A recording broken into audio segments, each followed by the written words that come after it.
ഞാൻ നനച്ചുകൊണ്ടാള് വീഡിയോ എടുക്കണമെന്ന് ഒന്നുമില്ല. അപ്പൊ മക്കളെ, എന്റെ പുറകിൽ കാണുന്നതേ നമ്മള് 2 വർഷം മുന്നേ വെച്ചിട്ടുള്ള, ഇതിപ്പോ 2ാം വർഷമായിട്ടുള്ളൂ, നാംഡോക്കുമായി എന്ന് പറയുന്ന മാങ്ങയാണ്. നാംഡോക്കിൽ 2-3 വെറൈറ്റി വരുന്നുണ്ട്. ഗ്രീനും ഗോൾഡ് റെഡൊക്കെ വരുന്നുണ്ട്.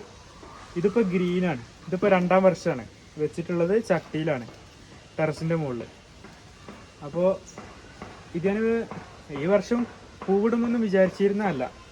ഇതിനിപ്പോൾ ഈ വർഷം ഞാൻ കാര്യമായിട്ടുള്ള വളങ്ങളും കാര്യങ്ങളൊന്നും കൊടുത്തിട്ടില്ല. അടുത്ത പ്രാവശ്യമൊക്കെ പൂക്കുള്ളൂ. അപ്പോൾ മെല്ലൊക്കെ കൊടുത്താൽ മതി എന്നുള്ള ഇതിൽ നിൽക്കിയിരുന്നു. അപ്പോൾ ഈ പ്രാവശ്യം എല്ലാ കമ്പിലും നന്നായിട്ട് തന്നെ പൂവ് വരുന്നുണ്ട്. ഇതിൻ്റെ പൂവിനൊരു പ്രത്യേക സ്മെല്ലൊക്കെ വരുന്നുണ്ട് കേട്ടോ. നല്ലൊരു സുഗന്ധമൊക്കെ ഉണ്ട്.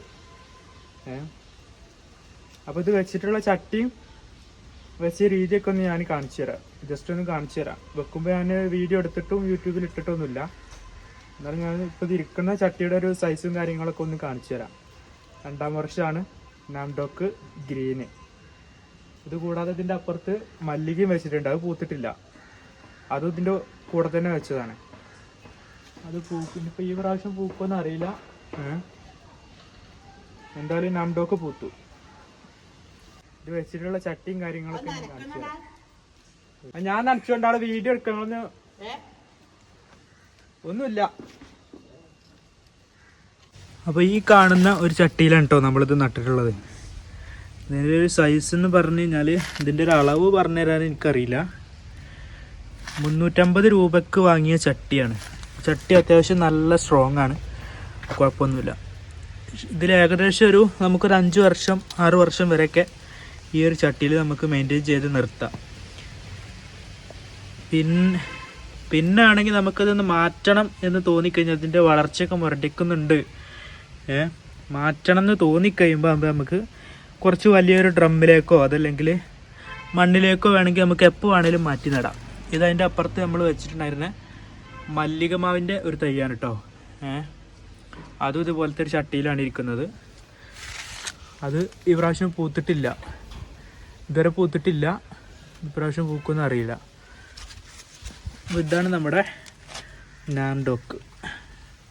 അങ്ങനെ ഒരുപാട് നമ്മൾ വലിയ ചട്ടികളിൽ കുറേ തൈകൾ വെച്ചിട്ടുണ്ട്. ഇത് നമ്മളെ ഇസ്രായേലത്തിയാണ് കേട്ടോ. ഇസ്രായേലത്തിൻ്റെയൊക്കെ വീഡിയോ ഒരുപാട് നമ്മൾ ചെയ്തിട്ടുണ്ട് നമ്മുടെ ചാനലിൽ. ഇതിലിപ്പോൾ പുതിയ കായ ഉണ്ടായിക്കൊണ്ടിരിക്കുന്നുണ്ട് കേട്ടോ. ഇതുണ്ടോ, ഇതൊരു കായ ഇവിടെ ഉണ്ടായിക്കൊണ്ടിരിക്കുന്നുണ്ട്. ഈ പ്രാവശ്യം പൂക്കാൻ ചാൻസ് ഇല്ല, അടുത്ത പ്രാവശ്യം പൂക്കുള്ളൂ എന്ന് വിചാരിച്ചിരുന്നത്. അപ്പോൾ വളങ്ങളൊക്കെ മെല്ലെ കൊടുക്കാം എന്നുള്ളൊരു ധാരണയിലായിരുന്നു. പക്ഷേ നമ്മൾ പ്രതീക്ഷകൾക്കൊക്കെ അപ്പുറം ഇപ്രാവശ്യം എല്ലാ ചുള്ളിയും ഇതിലുള്ള കൊമ്പിലൊക്കെ പോരുന്നുണ്ട് കേട്ടോ. ഇതൊരു ബ്രാഞ്ച്, അതൊരു ബ്രാഞ്ച്, ഇവിടെ അതിൻ്റെ അപ്പുറത്ത് ഇതെവിടെയൊക്കെ പൂ വരുന്നുണ്ട്. എല്ലാ ബ്രാഞ്ചിലും, ഇതിലുള്ള ബ്രാഞ്ചിലൊക്കെ ഫ്ലവർ വരുന്നുണ്ട് കേട്ടോ. ഇതിന് മാങ്ങ പിടിച്ചിട്ടുള്ള വീഡിയോസൊക്കെ ഇൻഷാ അല്ലാഹ് മാങ്ങ പിടിക്കുകയാണെങ്കിൽ നമുക്കിതിൻ്റെ ബാക്കി വീഡിയോസൊക്കെ ചെയ്യാം കേട്ടോ. അതുപോലെ തന്നെ നമ്മുടെ ടെറസിലേ കുറച്ച് പച്ചക്കറിയും കാര്യങ്ങളൊക്കെ ഉണ്ട്. അപ്പോൾ അതിൻ്റെ ഒരു ഷോട്ടും കൂടി അതിൽ കാണിക്കാം. ഇത് നമ്മുടെ ടെറസിലുണ്ടായിട്ടുള്ള തക്കാളിയാണ് കേട്ടോ. തക്കാളി കൃഷി അടിപൊളിയായിട്ട് തക്കാളി പിടിച്ച് കിടക്കണം. നമുക്ക് അപ്പുറത്തൊക്കെ ഉണ്ട് കേട്ടോ, അവിടെയൊക്കെ ഉണ്ട് തക്കാളി, എല്ലാം പിടിച്ചു വരുന്നുണ്ട്. ചെറിയ ഗ്രോ ബാഗുകളിലും അതുപോലെ ചട്ടിയിലൊക്കെ ആയിട്ട് കുറേ തക്കാളി കാര്യങ്ങളൊക്കെ ഉണ്ടാക്കിയിട്ടുണ്ട്. ഇതുണ്ടോ, ഇഞ്ചി, തക്കാളി ഉണ്ടല്ലേ, തക്കാളി ഉണ്ടോ ഇവിടെയൊക്കെ പിടിച്ച് നിൽക്കണം. നമുക്കൊരു വീട്ടിലേക്ക് ആവശ്യമായിട്ടുള്ള തക്കാളിയും കാര്യങ്ങളൊക്കെ നമുക്ക് നമ്മുടെ ടെറസിൻ്റെ മേലെ തന്നെ കിട്ടും. സുന്ദരി ഒന്ന് പറയൂ. അപ്പോഴേ ഇത്രയൊക്കെ ഉള്ളൂ ഇന്നത്തെ നമ്മളെ വീഡിയോ ഇഷ്ടപ്പെട്ട് കഴിഞ്ഞാൽ ലൈക്ക് ചെയ്യുക. അതുപോലെ തന്നെ നമ്മുടെ ചാനൽ ആദ്യമായിട്ട് കാണുന്നവരുണ്ടെങ്കിൽ ഒന്ന് സബ്സ്ക്രൈബ് ചെയ്യാം കേട്ടോ.